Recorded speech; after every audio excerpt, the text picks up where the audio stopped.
Hi everybody, I'm KC. I'm JV. And this is our second Switch Topics episode of the Switchcast here. And we have a packed episode. And just to recap the formula so everyone knows, these episodes of the Switch Topics that we do, these are episodes where we have guests to discuss topics in gaming and particularly how they pertain to the Nintendo Switch. And just to kind of learn a little bit about people in the gaming community of importance or of anything interesting to us. And I will start our conversation here just to introduce AbdallahSmash. Is that the correct way to... How do you like to be addressed? Do you want to be... Oh, that's perfect. Yeah, Abdallah is good. And you are what are you mostly? A YouTuber or a streamer, would you call yourself? I'm an official Nintendo brand ambassador. I promote Nintendo's products on YouTube. And most of the time, I'm just making daily content on my YouTube channel, AbdallahSmash026. Interesting. Yeah, I can definitely say I'm a big fan of Abdallah. Your videos have always been great, and I like how you're going the family-friendly route, so even kids can enjoy your content. It's a really good direction to go. Yeah, absolutely. It makes sense. I wouldn't have it any other way. You mentioned being ambassadors. For Nintendo brand ambassadors, what does that exactly mean, and how did you get into that role? Yeah. Well, after my passion for Nintendo games has translated into the YouTube universe, Nintendo kind of reached out, and I reached out to them at the same time about what can we do to mutually benefit. Since I'm already on top of covering a lot of Nintendo products, they pretty much put me on top of their ambassador program where they said, hey, heads up, since you're doing a good job on your YouTube channel promoting our product, why don't we send you advanced copies so that you can, get a head start on helping promote any kind of new games that come out. So it's been fun for the last couple of years, and wow. Just been going like that. How many subscribers did you have before they reached out to you? I don't know, maybe like 40, 50,000. Okay. Yeah, I mean, I honestly don't know, to be honest. That's just a wild guess. So we're in the tens of thousands. Sure. About was yeah. Okay, no, that's interesting. Yeah, Abdallah, I wanted to ask you about how did you get this whole YouTube channel started? Like, I saw your recent videos, but I haven't. I'm sure it didn't start out this clean and professional looking. So how did that start out for you? And what was like your first couple of videos like back then? Oh man. Yeah, I still have all my old videos up. So if you go to my channel, you can sort from oldest, and you can see the quality is just, oh my gosh, it's so different. Let's just say, I really started off my YouTube career just wanting to do something. I've been watching a lot of YouTube guys, talk about Pokemon and Pokemon battles, and I felt, hey, I can do the exact same thing, if not better. So I wanted to go through and do that. And so, it started off with, me just recording some Smash Bros, straight out of high school with a buddy of mine. We were decent at the game. So I thought that was kind of cool. And then, I took it more serious years later when the Nintendo 3DS came out and Mario Kart 7 came out, and I was a huge Mario Kart fan. So I'm like, okay, well, let's see what this does, kind of as a hobby. So I was pretty good at Mario Kart 7. My recordings were, me inside a dark room with a camera, with a digital camera pointed at my Nintendo 3DS screen with the mic from the actual camera. So it was very bad audio, very bad visuals. It was crazy. But then, Nintendo 3DS capture cards came out. I raised enough money to purchase a regular capture card. So I started doing Wii U stuff.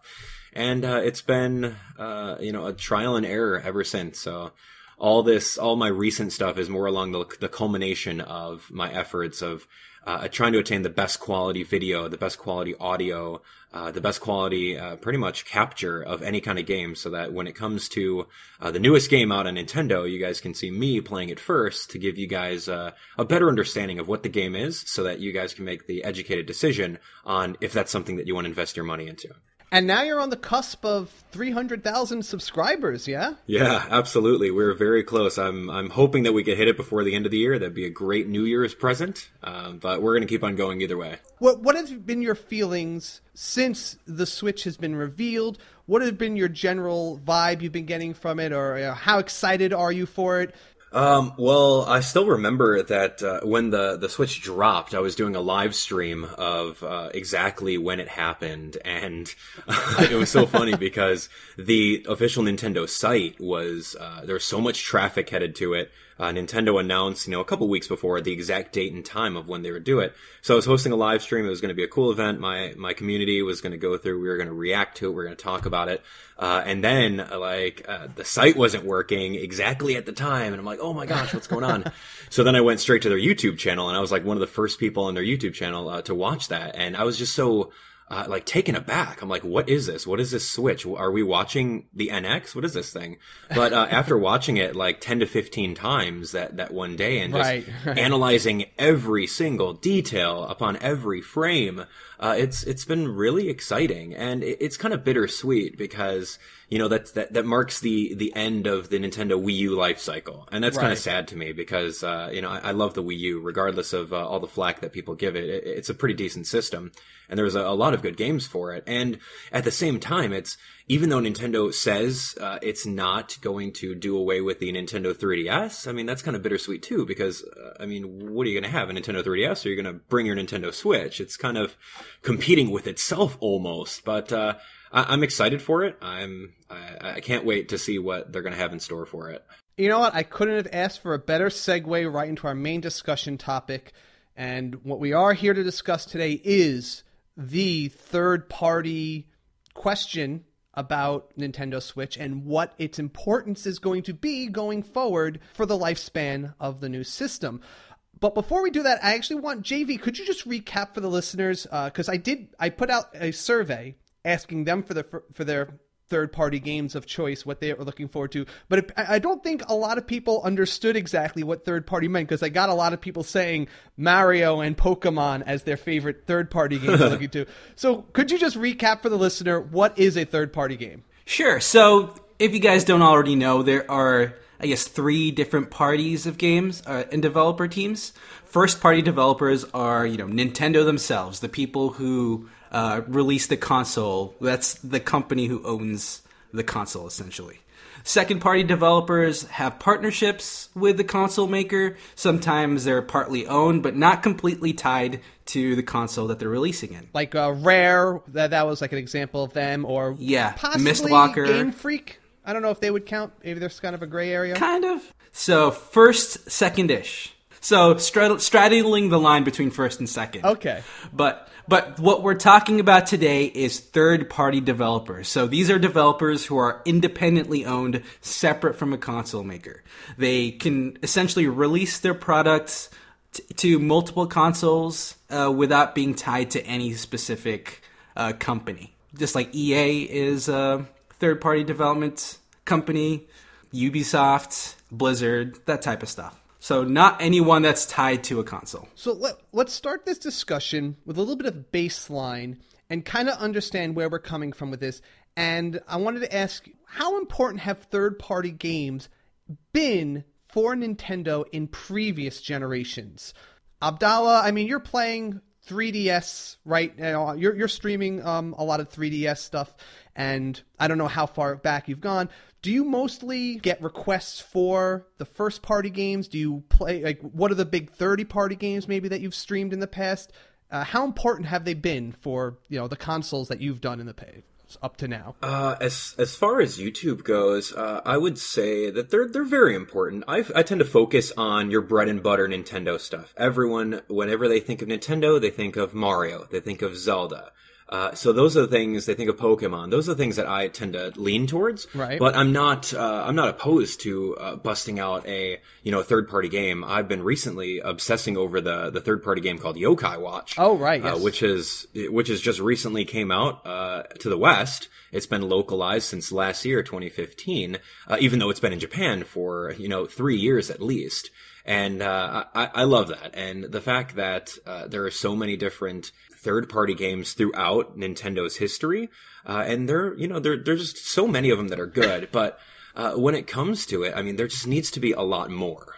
Mm-hmm. It needs to be a lot more. What I'm reminded of, it was the Nintendo Wii U's launch.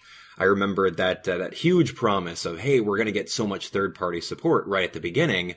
And then more along the lines, we've noticed that the third-party support, where they were either dropping out, they were saying that, developing for the Wii U was a little bit too tough with the gamepad, and I don't know, just some sort of cop-out reasons that made the third-party support for Wii U not as good as it could have been. So, I mean, it's very important for that, because when it comes to people who are going to buy the Nintendo Switch or any Nintendo product, they want more than just your standard bread and butter, Mario, Zelda, Pokemon, Metroid. They want more than that. So having that announcement from Nintendo Switch saying, hey, here's a sampling of the Nintendo Switch partners. Boom. That one icon graphic that you could just Google it and you could see all these awesome third-party supporters. Right. That's going to be amazing. But at the same time, is it going to be the exact same thing as Wii U, where they don't pull through? Because, I'm sorry, the Nintendo Switch is too hard to develop for. We'll just go through and copy-paste it on PlayStation and Xbox. You know what I mean? Yeah, with that in mind, do you feel that Nintendo has, in at least the recent past, been a little bit of a victim of their own ingenuity? I mean, things like the Wiimotes, the tablet controller, are things that made those systems what they are, but at the same time, they're kind of the things that made it hard for third parties to really, sink their teeth into it, or just make it a little harder for them to actually, port a game or develop for it in the first place. Yeah, that's actually a really good point, because as you mentioned, all of Nintendo's consoles have been very, very inspired and different. It almost feels like Nintendo themselves were inspired to build for this console. And sometimes it seems like the third-party developers don't grasp onto Nintendo's inspiration, and they don't really take advantage of the console as well. Kind of what I said. Like, it kind of feels like they have been punished in the past by not just the community, but the developers who don't necessarily latch on to their plans. I get the feeling personally that when I see the Switch and the way it's designed, despite the fact they found a way to innovate it, make it something interesting, but at the core, there's really nothing about the way that you play the games that seems hard to translate. It's not like it has to, it uses something really out there to actually play the games. It's the fact that you can transform it, the fact that you can take it on the go. Do you think that is a conscious effort on their part to make this a more accessible to third-party system? Yeah, absolutely. I think that without a doubt, Nintendo thought about that, because like you said, they can go through and make they can just make a game for it. And if it's a third-party developer, they can take that game, just tweak the coding, throw it into the Nintendo Switch, throw it onto, whatever platform the next generation of gaming is. That's going to work out. Whereas, on a previous generation of Wii U, they had to think of, okay, how are they going to incorporate the Wii U gamepad? The developers, they didn't follow through with their words. And some of the third-party developers, I mean, they just made it so, okay, well, here's this gamepad. Well, we'll just go ahead and lower the resolution and make it off-screen play. So it's the exact same thing as your TV, which defeats the whole point of having that extra screen on the bottom there. I know that was one of the original selling points, like, oh, hey, you can kind of take your Nintendo Wii U gamepad to the next room while your mom and dad watch like the news or something. But I do agree with you in that sense that Nintendo is thinking about the developers and making it, I guess, easier for them to just straight up make the software for it. And if you want to be able to just take it on the go, just take it out of that little cradle and just be able to play it. I think it's going to be great. Now, we talk about making it easier for the third-party games to come over to it. But some of the concerns that people in the community, at least in our, Facebook and Twitter, every time I announce or I retweet a new port coming over, I get a few people who are like excited, and then I get a few people who are like almost angry. I can't explain this. I just feel like a lot of people just seem to be like, I don't want to hear about Skyrim. Already played that. I don't need a lower res version or something like that. They always kind of throw out there. I want games that are custom designed for the Switch, not just some sub-optimized port of another system's games. Right. Yeah, I mean, that's a very valid point. You're going to have a good amount of community members that will exactly say that, but Nintendo knows what they're doing, so they're going to make sure that they're on top of their brand new first-party games that are designed specifically for the Switch. And at the same time, there have been rumors around saying that they're going to, remake, Super Smash Bros. Melee. They're going to port Melee over, or they're going to port Super Mario Sunshine over. Some really classic games. But, I mean, we don't know until the games come out, but I do think that Nintendo has to balance it. They have to balance the brand new cutting-edge games. They have to port over some decent games like Skyrim or whatever NBA game is coming out. And at the same time, they've got to have a vast library of classic games or virtual console games that people may not have picked up in the previous generations. But, I hear a lot of people saying, well, I don't want to go buy Super Mario 64 for the fifth or fourth time. I don't want that ported over there, or I don't want to, play that low resolution, Xbox game. But, it just has to be balanced. It has to be managed. And I got full faith in Nintendo knowing that they're going to balance it. It's not just going to be a port system. I personally, that infuriates me, those arguments, though. I'm like, all right, so you played Skyrim on another console. Why do you have an opinion against it coming on there? There's plenty of people who didn't play it. It doesn't hurt you. In fact, I mean, the way I see it is, as long as someone's buying the game, it's good for you because it means the system is getting the support. The system is what needs people buying these games and promoting these third-party games.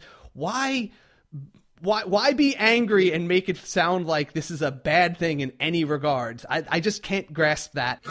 Yeah. I want to pose the next question is whether you feel that there might be too much of a focus by the Nintendo fandom on the first party titles. I keep hearing people are very excited, and rightfully so, for the Mario, for the Zelda, obviously that's the big one, and they keep talking about those, but I feel like there might not be enough of an enthusiasm and focus behind supporting some of the third party titles.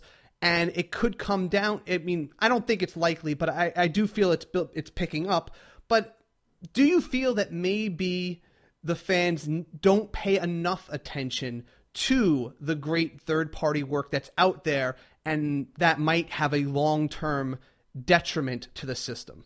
So the question is, do you think that the community members are ignoring third-party supporters? Maybe just not paying enough attention. They're just a little too distracted by the great Nintendo first-party games that they might overshadow too much the third-party games. I mean, that's probably the best way to put it, is that there's such great games by the first party that it does overshadow and such an important segment of the library. I guess a good example of this would be, Pokemon being a first-party game and Yokai Watch being a third-party game. But they're still both great games, but obviously one is more popular than the other in the West. So sure, I feel that you're absolutely right in that people aren't paying enough attention to it. But think of what Nintendo as a marketing team has given us. Nintendo has been very secretive about the NX, even though everyone daily, give me about NX, tell me about NX. And then we get this awesome trailer, and we get very limited information on what Nintendo has in store for it. But if you think about it, is the Nintendo audience to blame for getting super pumped up by this brand new open world Zelda? No, they're not. The tease of a brand new Mario, just even if it was 3 seconds long, that's enough to sell systems. The fact that this brand new Zelda is going to come out, that's going to sell systems regardless of what any kind of third party support is. The third party support is going to be the cherry on top. And since the only third-party support game that we have on the list right now is Just Dance 2017 for Nintendo Switch? Is that, correct me if I'm wrong on that, but that's the ones that we know of. Some are we obviously an Skyrim. actual title name. What has actually been announced? Lego City Undercover. We have Skyrim, Dragon Quest 10 and 11, but I don't believe 10 is going to come to the West. An Untitled SteamWorld game, and we have some indies, which is a topic I was going to dive into, but an So interesting really one. nothing. Right. So really nothing. We don't have any information on any of these things. So 505 Games, Activision, Atlas, Bandai Namco, Bethesda, Capcom, Codemasters. I can go through and name everyone on that sampling of Nintendo Switch partners. They haven't come forward with their plans yet. So the fact that the community is kind of not really thinking about it too much, I don't think they can be to blame because they're not given any marketing materials from those third-party partners saying that, hey, here's Capcom, we're working on the next Monster Hunter Generations, or the next Monster Hunter, or here's Atlas, here's this next JRPG that we're going to bring over to you. You know, they're not doing that yet. Here's Square Enix saying, oh, here's the next Final Fantasy that we're working on for Nintendo Switch. No one's doing that yet. So the fact that all of the third parties' marketing teams and developers are keeping it under wraps, I think that's fine. But as of right now, I just can't wait until that January kind of unveiling of everything. And maybe that's when the third-party supporters are going to say, hey, heads up, here's what we got going. Here's what we're going to be working on. We can't tell you too much until the launch, but here's what you can look forward to. And I think that that's most likely the way that they're going to play it, because I know for a fact that Level 5 has come out and said, hey, you know, we're looking forward to working with Nintendo Switch once we figure out all the intricacies of what we can do to capitalize on the, you know, take it to go or disconnecting the Joy-Con controllers and having two people play with it. That's really what I want all of these third-party developers to take their time with. Because we have talked about that specific quote several times in the show, and I keep trying to mull over exactly what they could be like talking about, because I'm very intrigued by that exact quote that you just referenced there. Yeah, I mean, so far Casey believes it's something that's been unannounced so far, and that's our long running bet so far. Yeah, I really want that the third party developers to step outside of their comfort zone and find a way to integrate the Joy-Con controllers and the fact that you could take it on the go. There has to be something there. I don't want every single third-party developer to just copy-paste their PS4 or their Xbox One thing onto the Nintendo Switch and just, hey, now you can play it on the go. I don't want that to happen. And once it does, then it's going to repeat the same thing as Nintendo Wii U. They're not going to innovate. They're going to copy-paste. And although they'll sell, and they'll sell a lot of them, it's not really what Nintendo Switch is all about. You know, it's mixing up the genre. It's staying fresh, just like Triforce said before. Nintendo is always innovating. Now it's really up to these partners, these third party developers, to fall in line with that. Of course, they're going to go through and just make their ports, their Lego City Undercover, whatever you want to call it. But is that going to have the dual capability with the Joy-Con controllers? We don't know until we actually get some word on those. Now, that's actually a really good point. If you think about it, ever since, back in the early Nintendo 64, Super Nintendo era consoles, Nintendo fans have always stuck to the first-party games. We're always so used to getting a Nintendo console and anticipating those first-party games. So over time, we've conditioned ourselves to not really care about what the third-party games are for the console we're getting. At this point, we've been conditioned so much to just focus on first-party games because that's all we really expect. And, Nintendo gets a lot of flack for this type of stuff. Even more recently, I remember Bayonetta, when that first came out. It came out for the Xbox 360 and the PS3. The Platinum Games, they released Bayonetta. It didn't sell very well. The Platinum Games was going to shut down this franchise.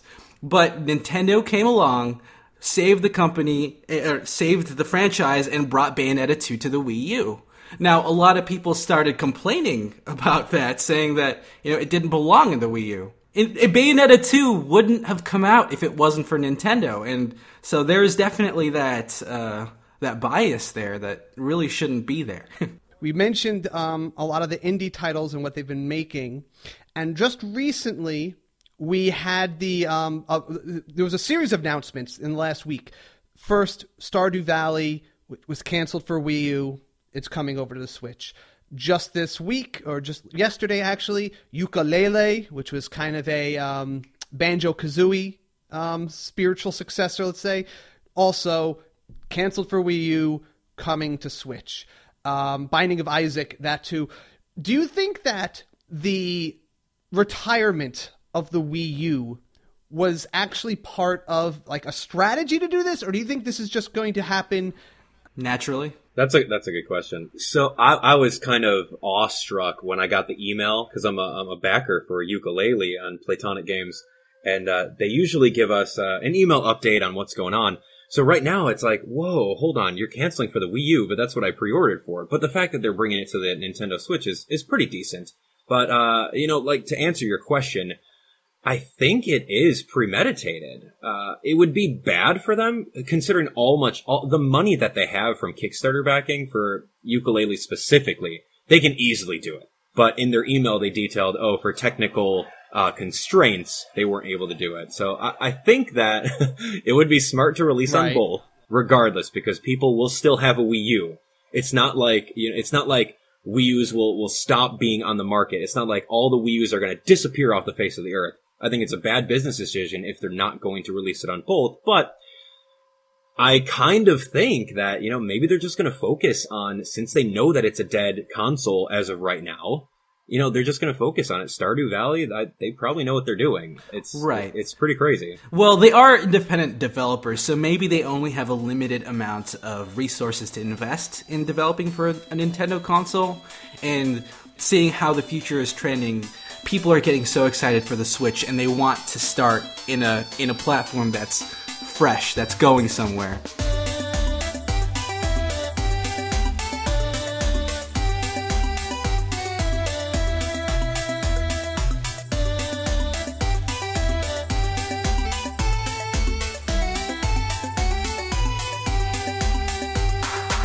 All right, so I want to let's go into now the big part of the show. I asked you and I asked our listeners, what are the top 5 third-party games that you most want to see on the Switch? And we left this open. It could be anything that has been announced, or just a dream title that you can't wait to see. Anything's game here.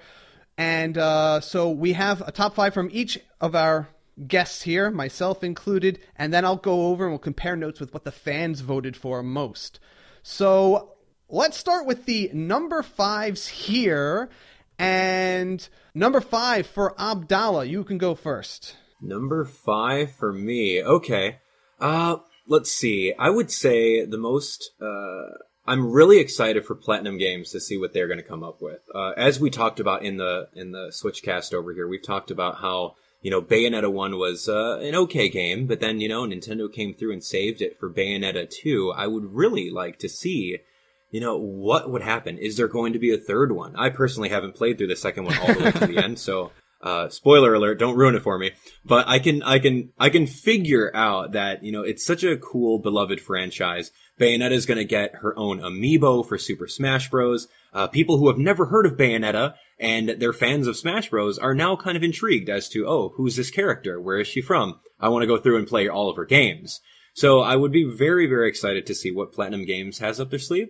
I was really excited for Wonderful 101 when they came out for the Wii U, because that developer actually used the Wii U gamepad. So I was very excited for that. So I would say Platinum Games would be my number 5 independent company that I'm excited for. JV. So mine is kind of along the same lines. I actually wanted Diablo 1, 2, or 3, or a new Diablo for the Switch. It would be great to have one of those hardcore 3D dungeon crawling games that would work by yourself. You can play solo, but then once you connect to the console and go online, you can immediately bring people in for online play. And I think that would be really good for the Switch. I would also be really excited at being able to play Diablo on the go and connect with people locally. Yes. I think that would be great. Awesome, yeah. I never got into that genre of game. That seems like a very PC gamer type of... Right, exactly. I thought it was mostly going to stick to the realm of PC, but Diablo for the PS4 and the Xbox, it really sold me on that type of game on a console system, and I'd love for that gameplay to be brought on the go. Awesome. My number 5... I just felt like they need to make a new one of this, because we just talked about it we were playing with the idea of this game coming out on Virtual Console, the GameCube Virtual Console we talked about last episode, and I was like, you know what? It's about time. We got a new Crystal Chronicles game, and I would love to revisit the Crystal Chronicles 4-player adventure exploration gameplay. I talked about it in depth, how it was like my favorite gaming like month of my life when I had that party going through there. And if they can make a new one for the Switch, that would be something I can get my work people like on lunch breaks, and we would just like, take on a dungeon every day, kind of like you with the Diablo, but more of a lighter fare. Yeah, that's really good. But if they do make a good one or another one, who's going to carry the chalice around? If it has, if it has the 2 screens, at least then you might be able to have like 2 chalices, and like, you can go off into 2 teams of 2. I don't want to be the chalice carrier. I remember. I don't want to do it. I'm not going to carry it. That was a pain. I thought it was not the worst, but it was a hindrance. But it had its merit. I saw it as a way it kept the party together. Yep. It was an interesting plot element. JV number 4. Okay, so this one's a little bit weird for me. So my number 4 was Call of Duty. What? Why? Yeah. Now, hear me out. Now, I'm not the biggest fan of Call of Duty. I'm actually not really a fan at all. But I think it would. Having a Call of Duty there is kind of a sign that third-party developers will, adopt the Switch as a platform they can put their games into. Like, if Call of Duty releases a game for the Switch, then there's a huge amount of people that would be able to recognize the Switch as a place that third-party developers can go for. Do you understand what I'm saying? I do, there? But one of the topics I don't like the game. One of the topics that we didn't even cover is Nintendo Switch going to have a functional online support system? That's a good point. Because I was thinking, as you were saying that, Nintendo's very stubborn about that. They're all about family. Let's invite your neighbors over, invite your friends over. Let's do some local play rather than just sitting all alone and playing with the internet. So Nintendo's very stubborn about that. So I was laughing at Call of Duty, because if Call of Duty was a local game, that'd be trash. No one would play it. It would be pretty garbage, yeah. But I'm just wondering if that does end up coming to the Switch, that they have to adapt to a more modern online system. That's kind of something that they have to catch up with everyone for, and it's not my favorite franchise, but it would be a sign that they're really embracing third-party developers. Agreed. I agree with you on that one. At first, I was like, Call of Duty, not so much. But, I mean, when you think about it, we need more people to come out and purchase one of these. It's like, if it's a different audience to capture, if you think about it. And I know Nintendo focuses on primarily the younger audience, but if you can capture a different audience with the Nintendo Switch, hey, I mean, maybe there might go into some sort of esports thing. Okay, my number 4, we've talked about it in the podcast already. It's Playtonics. Playtonics, I'm really looking forward to seeing what they have up their sleeves. Yes, I like them a lot because they are a pure Kickstarter-backed third-party developer. I think that speaks volumes. The fact that these guys had no money. They're like, hey, we worked on Banjo-Kazooie. You guys like Banjo-Kazooie? So do we. Give us your money and we'll make one for you. And everyone did it. I saw it in my feed. Hey, people tweeting, hey, I backed Playtonic's ukulele. I'm like, what the heck is this? I grew up on Banjo-Kazooie, all throughout. Banjo-Kazooie 1, 2. It was just amazing. And the fact that they went through and raised all that Kickstarter backer money and, it's really astounding. So I really want to see what they have up their sleeves aside from ukulele.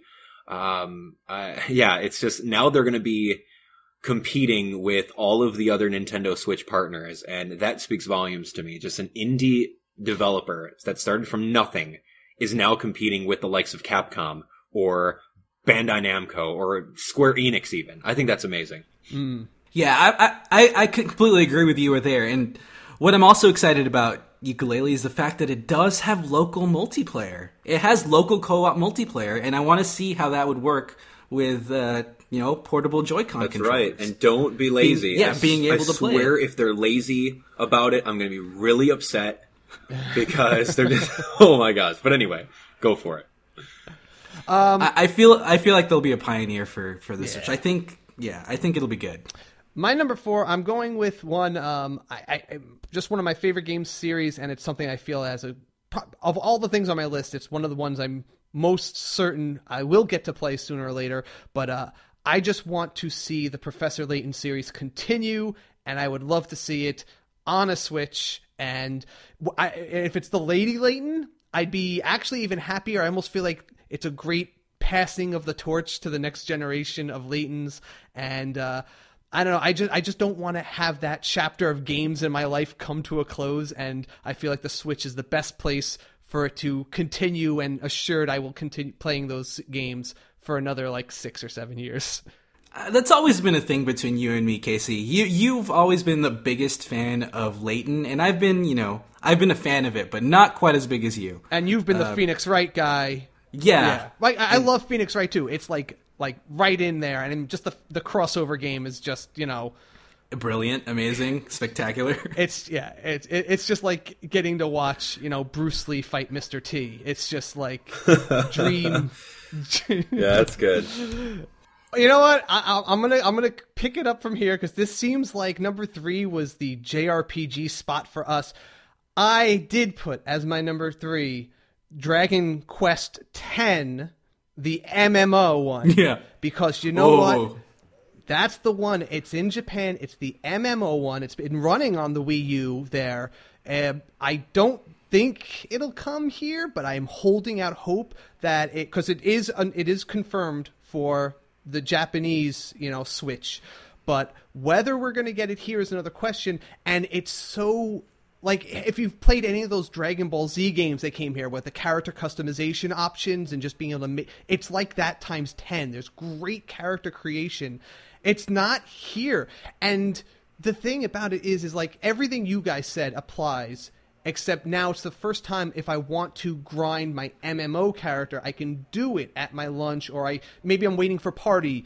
I come from playing Final Fantasy XI forever, where you literally had to wait 12 hours to find a party. I wouldn't mind having it somewhere, like I'm doing work, and I could just have it next to me, waiting to see if someone wants to make a party, and then, oh, okay, great, I have a full group. Now I could stop doing one of my work, and I can go and just pick this up and take on a dungeon and, just fill in my time like that. So, yeah, Dragon Quest X is my number 3 there. And Abdallah, breaking our JRPG chain over here.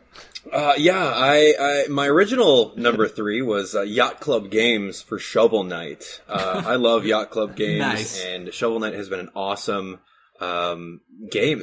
Again, kind of like I talked about Platonics, Kickstarter, started off with nothing, and now that one of the most successful Kickstarter-backed games, to date right now. Yacht Club Games is amazing. I want to see another Shovel Knight. They have the ability to make a 2-player Shovel Knight, because they've already done that for the Wii U on the remake over there.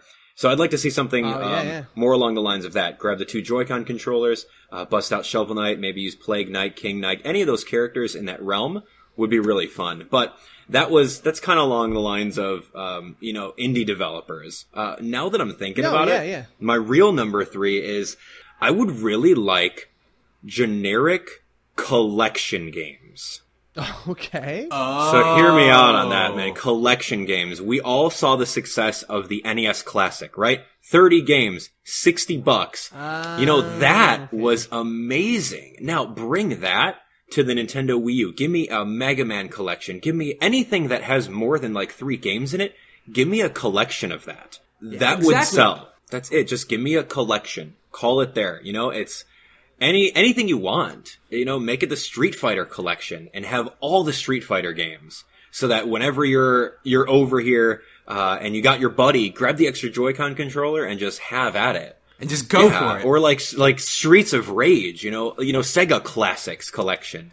Imagine playing the Sonic games. Dude, Sonic 1, 2, 3, all of those. Oh yeah. Of course we've all purchased them that would before, be insane. But that would sell systems, and that in of itself is kind of like playing with the Virtual Console, but just instead of releasing, one game here, one game there, one game a week, give me, from the third party developers, give me a culmination of your entire published works in the past. Give that to me right in a collection. Do it. I think that'd be great. Nice. Yeah, the last collection game that we got was the Mega Man Legacy Collection, and we haven't really gotten one since then or previously before then. So I think it's an avenue worth exploring, especially with the portability. Yeah, I mean, if Square Enix came out and did a Final Fantasy collection, that'd be crazy. Yeah, that's a dream right there. Moving into number 2s here, I'm going to hit it off with, I think I might be the only one who even picked a game of this genre. I am a heavy strategy fan, and when I see those big like tablety controllers, I think of just being able to pick units, select a whole group, or just, having a map that I could just tangibly move with my hands and select where I want guys to go. And I tried to pick out my favorite strategy series for this kind of gameplay, and it's a little obscure, but I had to go with Ogre Battle. Ogre Battle. Wow. I haven't played an Ogre Battle. I mean, look, I don't think any of them have been as good as the Super Nintendo one, March of the Black Queen. The style of combat, the way the world had so much to discover, and just the good evil meter and the interaction with different characters and all the endings. Even though I got like a horrible ending where I was assassinated, but the way the game just played is something I haven't seen done in any other kind of games. And I don't know, I've just been hankering for something like that, a very deep strategy RPG with a lot of plot and a lot of like different units to tinker with. And that's basically it. It's just a little obscure, but it's probably just ingrained since the SNES one. I want one like that. I actually considered putting a strategy RPG into this list as well. Yeah. But Fire Emblem really scratches that itch for me so much, I hear and it's so likely that we're gonna get one for the Switch that I didn't really bother putting it in. I kind of wanted to go super obscure and pick a Sega Saturn game called Dragon Force, which was like probably one of my favorite strategy RPGs of all time, but it's like so obscure and never got popular that it wasn't even worth putting on. Yeah, it might not be. All right, I have Abdallah last because his is my number 1. So we're going to go at the same time. His number 2 is my number 1. Okay, well, my number 2 is the Armored Core franchise. Yep, so I'm an incredibly huge fan of customizable mech games. Mech Warrior, Armored Core. JV is a mech. Let's just he doesn't want to. He is just like an automaton who changes his parts daily. It's true, but LBX was one of the games that I really wished was better. That was had online components. That was really such a close like baby's first Armored Core, but still deep and fun, Right, it had depth. It was great, but it didn't get as popular as it could have been because it didn't have online play. Right.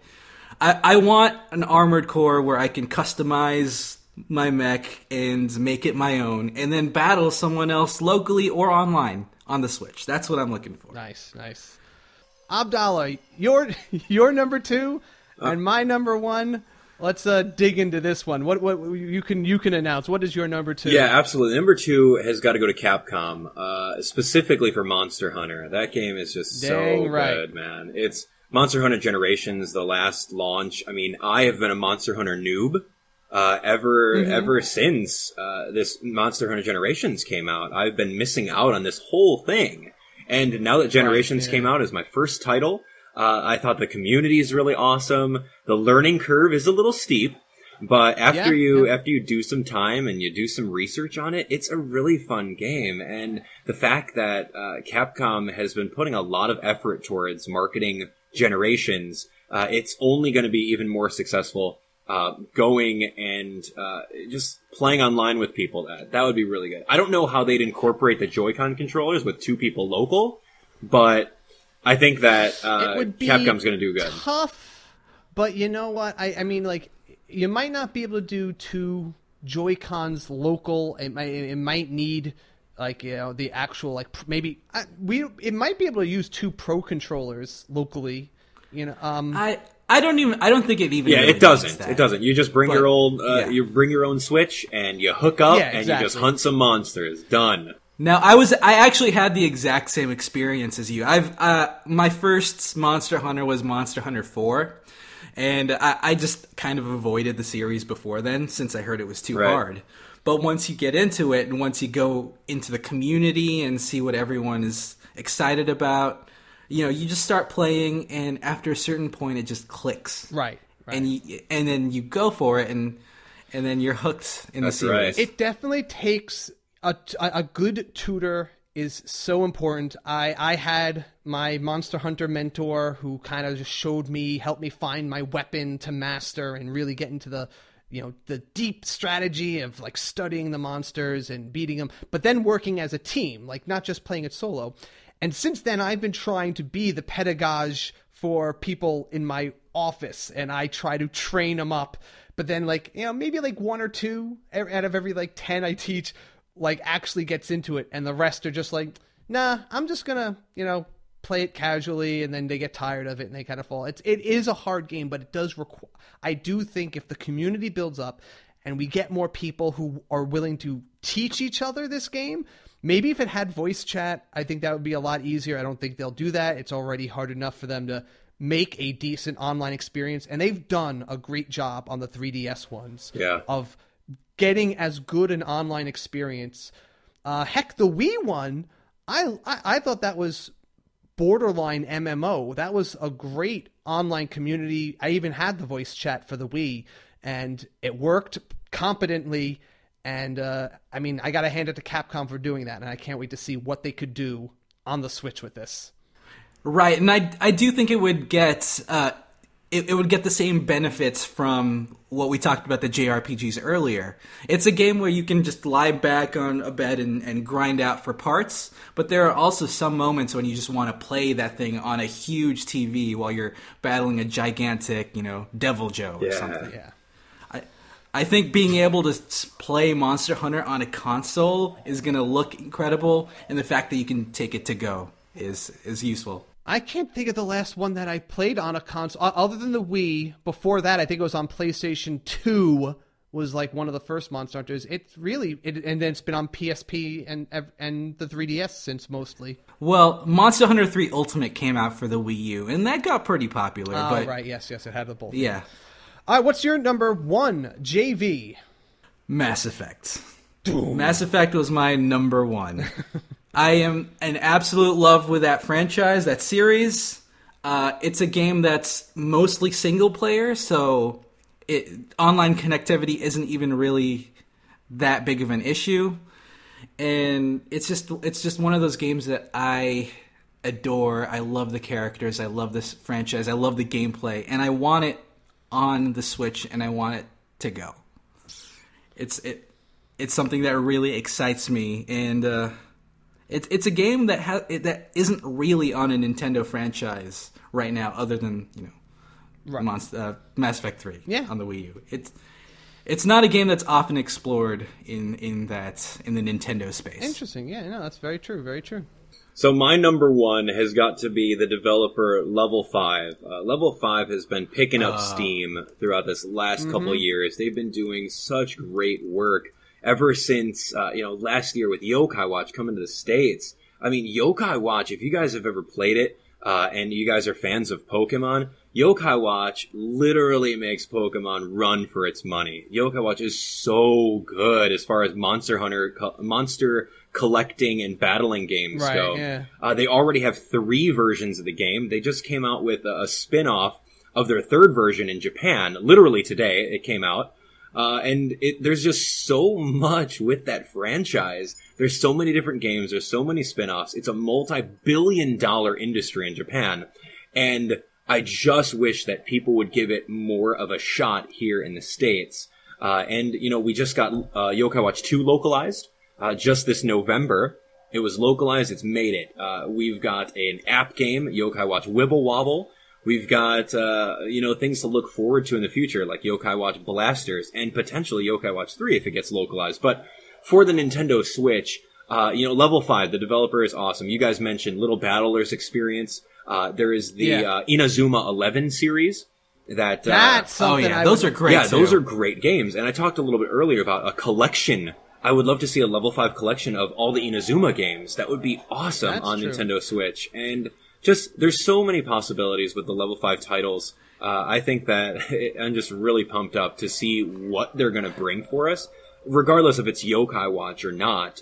Professor Layton that's Level 5 as well. I mean, Level 5 has just done just so many good things. Oh. Ni no Kuni. Oh, yeah, that's definitely the one that I was most excited about. I was going to say, if there's one big game that I'd love to see on the Switch, it would be Ni no Kuni. It would be from Level 5. It's a monster collecting game. It's a JRPG. It fits the bill so completely. That's right. And they're working on, since you talked about Armored Core, they're working on some more of those robot-type games right now in the Japanese, sector of Level 5. But yeah, it's just, they're working on so much, and it's such a good and small company that, I just really look forward to what they have.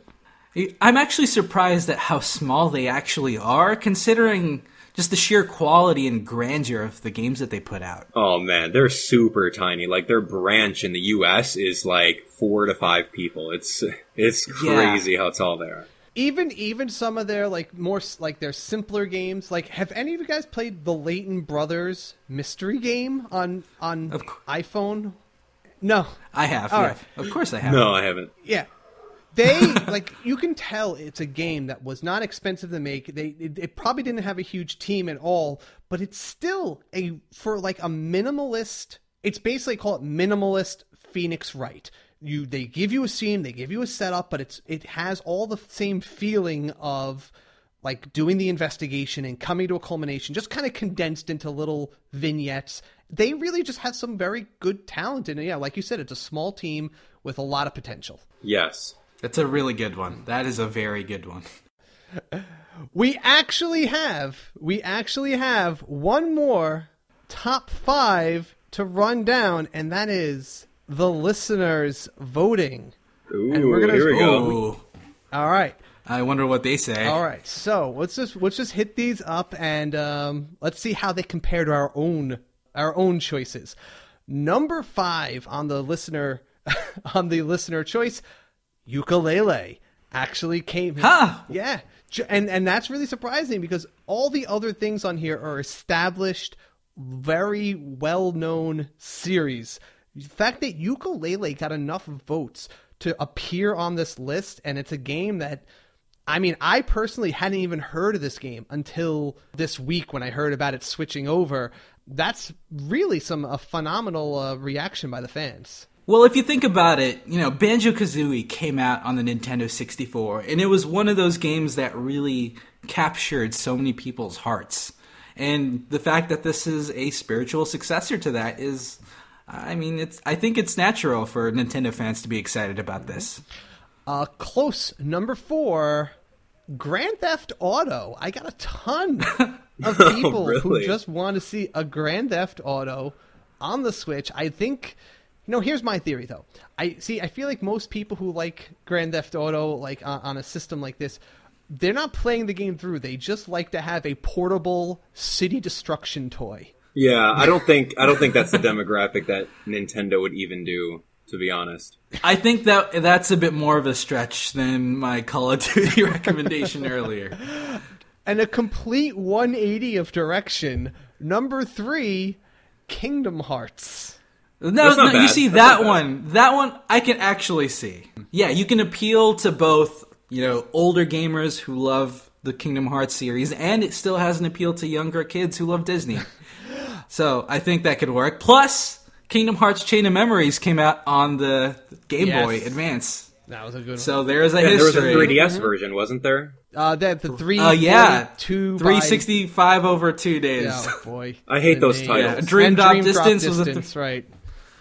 So there's a history. Yeah. So I think that's valid. Can anyone guess? Try to take a guess what game came in number 2 or 1, if you can get either, because these are both ones that once I made this, I just knew these are the 2 games that people are just going to be clamoring for, because everyone's just one of these everyone's playing right now, and they just want to play it on anything they can. Overwatch? Yeah, Overwatch. That's a good number one. 2. The problem with Overwatch is that it's online only. Mm-hmm. So it would be hard to bring on the go, but it is one of those franchises that has, wider appeal. The characters are so fun. If it even just had a offline solo something to do. Yeah, just make it new. Yeah, just add something to it that you can do offline, maybe some missions or just AI arenas, whatever, and just to practice, and then as soon as you hit your next Wi-Fi, bam, now you're in the real mode. That'd be great. Okay, I'm totally game for that. I bet if an Overwatch Switch comes out, there will be, special skins, Nintendo skins. Oh, yeah. That would be great. I think that would work. And the number 1 slot by a fairly strong margin, almost, about 30% more votes than even Overwatch, Final Fantasy. This was a little bit split because it had to merge because some people just wrote Final Fantasy. Some people wrote Final Fantasy 15. I did not count the ones. I separated ones who were looking for a Final Fantasy 7 remake, but even without those, Final Fantasy came in very clearly ahead, and it seems like a lot of people are just hyped since 15 hit. And I know I've heard some people say it's the best game in the world. Some people said it's meh, but I think it's just really resonated with a lot of people. It's very buzzy right now, and it hasn't been on Nintendo in a while. So yeah, we definitely talked about why JRPGs would be advantageous on this console. So Final Fantasy is a natural pick for that. Yeah. I only have one piece of listener feedback that I felt we haven't addressed in the show. We've already talked about our favorite third-party games, obviously, in depth, and we've talked about the relationship between first-party and third-party games. But one question I thought would be interesting is just what are your thoughts? And this is from Mr. Crijo. I'd like to hear your thoughts on what Nintendo needs to do and is doing to ensure support for the future for the third parties. You can't force them to do anything besides, okay, well, here's a sampling of Nintendo Switch partners. You're going to look bad if you don't put out with something because your name is on this list. Everyone's looking for you. So that's on you if you're not going to do anything. That's definitely a really good point. On my side, I do agree with that. I think what Nintendo would need to do to, quote, ensure support would be to make sure it's easy to develop on their platform. Make sure it's not super intimidating and make it so that developers like EA or Ubisoft would be able to get the dev kits and make it not quite as, unique and different to what they already have. Yeah, that's an interesting take. I would say, do you feel that Nintendo has to sacrifice their creativity just because people have a hard time developing for it? Or do you do it the opposite? Yeah, it's not even just that. I think on a technical standpoint, the development platform was difficult to run or difficult to utilize on the Wii U. So developers didn't want to invest trying to figure out how to work with that hardware. Not even just creativity, but, in a technical standpoint. Now, I'm looking here at the sampling of Nintendo Switch partners, and what really warmed my heart and gave me, hope was the fact that I see Unity and Epic Games on this list. Epic Games, they're the ones that have the Unreal Engine, which a lot of modern games use. So the fact that they're willing to, they're able to work in such a ubiquitous engine that a lot of big AAA titles use, it's inspiring. I think it's a good future for them. Mm-hmm. And I think that is a good place for us to close up shop for the night. I gotta say, this is an awesome episode, guys. Thank you both very much for coming.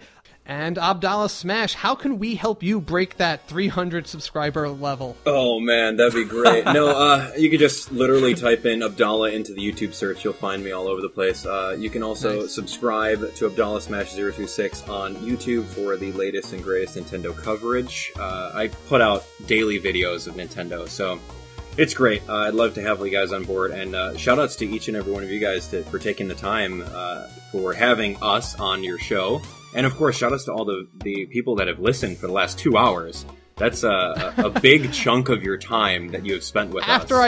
It'll be about 90 minutes after I'm done editing this thing, and I cut out that 10 minutes where I ran out of internet. No worries, but I mean, it really goes out to the listeners. So all of you guys that are listening, you guys are great, and the hosts, you guys are awesome too. Thank you.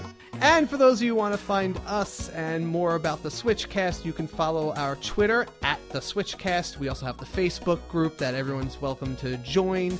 That's just the Switchcast. We're also on YouTube. We have a staggering 60 subscribers on there right now.